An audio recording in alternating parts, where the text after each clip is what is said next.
News में और अभी हम आपको लेकर आए हैं खोड़ा और खोड़ा में आपकी मुलाकात करवाने वाले हैं। हमारे साथ एक ऐसे शख्स हमारे साथ में यहाँ पर जुड़ चुके हैं जिनका नाम है दुष्यंत प्रजापति जी, जो कि खोड़ा मंडल महामंत्री है। आइए इनसे बात करते हैं और जानते हैं कि बीते दिन इनके ऊपर जानलेवा हमले की हमें सूचना सोशल मीडिया प्लेटफॉर्म के माध्यम से प्राप्त हुई है। आइए इनसे बात करते हैं और जानते हैं। सर्वप्रथम मैं आपका स्वागत करती हूँ अपने चैनल जनता का फैसला न्यूज़ में। धन्यवाद बहन जी। मेरा नाम दुष्यंत प्रजापति है, मैं खोड़ा मंडल में महामंत्री हूँ। और पिछली रात मैं मेरे माता पिता हम लोग अपने घर पर सो रहे थे आराम से।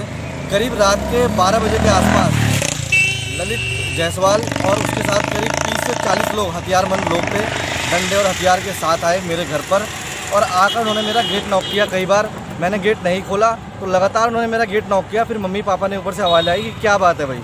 उन्होंने कहा कि आप उसको भेजो बाहर, उसको इलाज करना है उसका। माँ बाप ने बोला मेरे कि जो भी बात है आप सुबह बात कर लेना।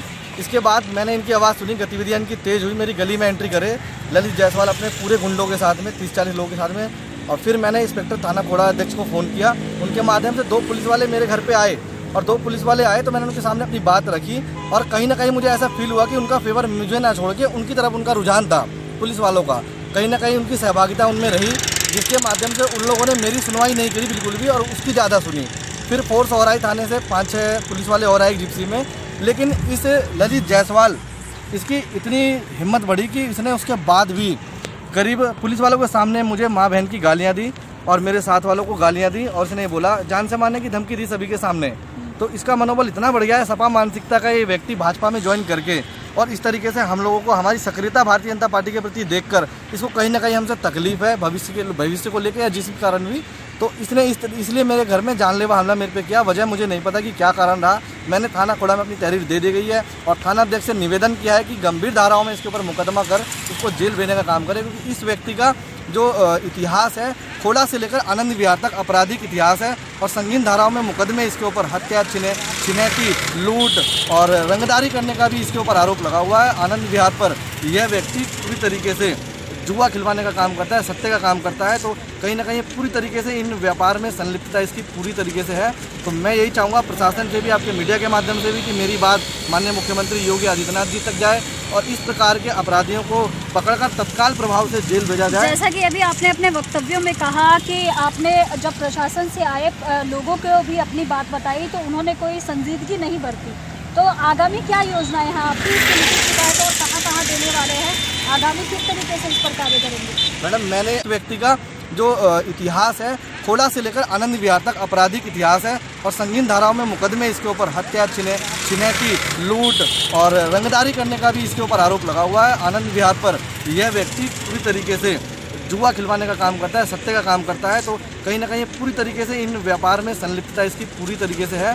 तो मैं यही चाहूँगा प्रशासन से भी, आपके मीडिया के माध्यम से भी, कि मेरी बात माननीय मुख्यमंत्री योगी आदित्यनाथ जी तक जाए और इस प्रकार के अपराधियों को पकड़कर तत्काल प्रभाव से जेल भेजा जाए। जैसा कि अभी आपने अपने वक्तव्यों में कहा कि आपने जब प्रशासन से आए लोगों को भी अपनी बात बताई तो उन्होंने कोई संजीदगी नहीं बरती। तो आगामी क्या योजनाएं हैं आपकी, इसके लिखित शिकायत और कहाँ देने वाले हैं, आगामी किस तरीके से इस पर कार्य करेंगे? मैडम, मैंने इंस्पेक्टर साहब से आज मिलकर अपनी बात रखी तो उनका कहना था कि आपके एक फ़ोन पर हमने अपने कर्मी वहाँ पर भेजे।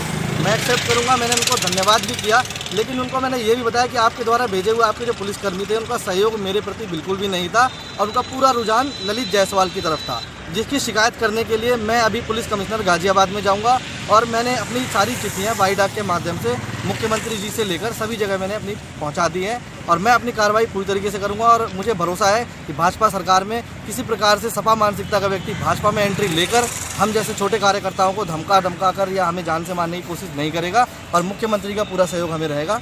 बस मैं इतना ही कहना चाहूँगा। नगर निकाय चुनाव जो है वो अपने जो है प्रारंभिक चरणों पर है, जहां सभी प्रत्याशी जो है अपना नामांकन भर रहे हैं। वहां पर भारतीय जनता पार्टी में सशक्त रूप से कार्य करने वाले अभी व्यक्ति की हमने आपसे मुलाकात करवाई और किस प्रकार से ललित जायसवाल नामक व्यक्ति, जैसा कि इन्होंने बताया, आपराधिक प्रवृत्ति के जो व्यक्ति है उसके द्वारा किस प्रकार से लगातार भारतीय जनता पार्टी के जो निचले तबके के जो पदाधिकारी है उस पर किस प्रकार से उनका शोषण रात को देखने को मिला, वो आप लोगों तक पता ही है। आगे की अपडेट हम आपको अपने चैनल के माध्यम से बताते रहेंगे।